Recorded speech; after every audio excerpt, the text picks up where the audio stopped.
భగవంతుడు వేరు, ఆయన నామం వేరు కాదు. నామరూపంలోనే భగవంతుడు మనకు సదా దగ్గరగా ఉంటాడు, అతి సమీపంగా ఉంటాడు.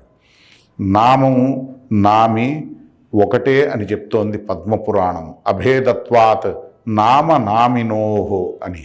మరి నామం ఎంత విశేషమైనదంటే తులసిదాస్ చెప్తున్నాడు, బ్రహ్మ రాముతే వర నామ్ అంటున్నాడు. పరబ్రహ్మ శ్రీరాముడి కంటే శ్రీరామ నామం శ్రేష్టమైనదని చెప్తున్నాడు. మరి సాంకేత్యం పారిహాస్యం వా స్తోభం హేళనమేవ వా వైకుంఠనామగ్రహణం అశేషాగహరం విదుహు అని చెప్తోంది భాగవతం. మరి అజామిళోపాఖ్యానంలో మరి అజామిళుణ్ణి కాపాడింది ఆయన భగవన్నామమే కదా.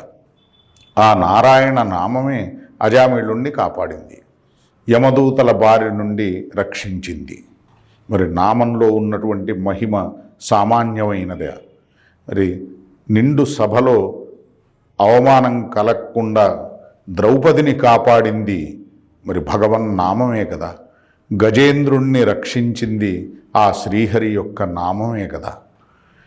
భగవన్నామాన్ని ఏ సమయంలో అయినా ఆశ్రయించవచ్చు, అన్ని సమయాలలో ఆశ్రయించమని చెప్తున్నాయి మన శాస్త్రాలు.